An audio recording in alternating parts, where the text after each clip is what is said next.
Unit number 4 ની અંદર 4.1 ની અંદર ક્વેશ્ચન નંબર 2 છે, એની અંદર આપણે 1 ક્વેશ્ચન અને બીજો ક્વેશ્ચન 3 નંબરનો ક્વેશ્ચન જોવાનો છે. દ્વિઘાત સમીકરણના સ્વરૂપ દર્શાવવાનો છે. દ્વિઘાત આને સોલ્વ કરવાનું એને સમીકરણ સ્વરૂપમાં દર્શાવવાનું છે. ઓકે, હવે બે ક્રમિક ધન પૂર્ણાંક તમને કે ક્રમિક કે એટલે લાઈનસર થાય, મતલબમાં ધારો કે પૂર્ણાંક કીધી એટલે ધારો કે હું એક કઈ સંખ્યા લઈએ તો બે ક્રમિક ધન પૂર્ણાંક એટલે ધન પૂર્ણાંક સંખ્યા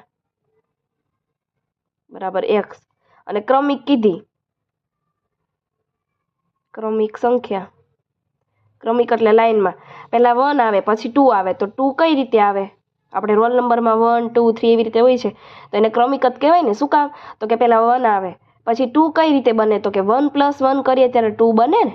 અને 3 કઈ રીતે કે 2 + 1, જે પહેલો આગળ છે એને તો લેતો જ જવાનો છે એટલે ક્રમિક ગણાઈ જાય. તો આપણે શું લેશું? x ને જ લેશું, +1 કરશું.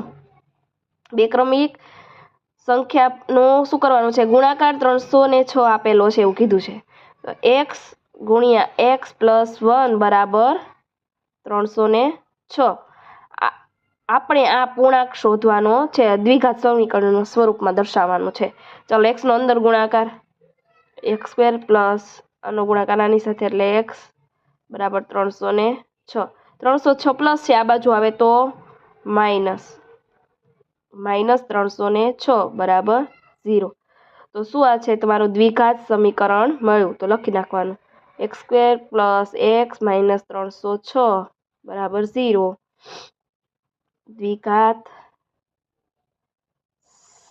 સમીકરણ છે. ઓકે, હવે આપણે ક્વેશ્ચન નંબર 3 આની અંદર જોવાનું છે. Question number 3. Okay, thank you.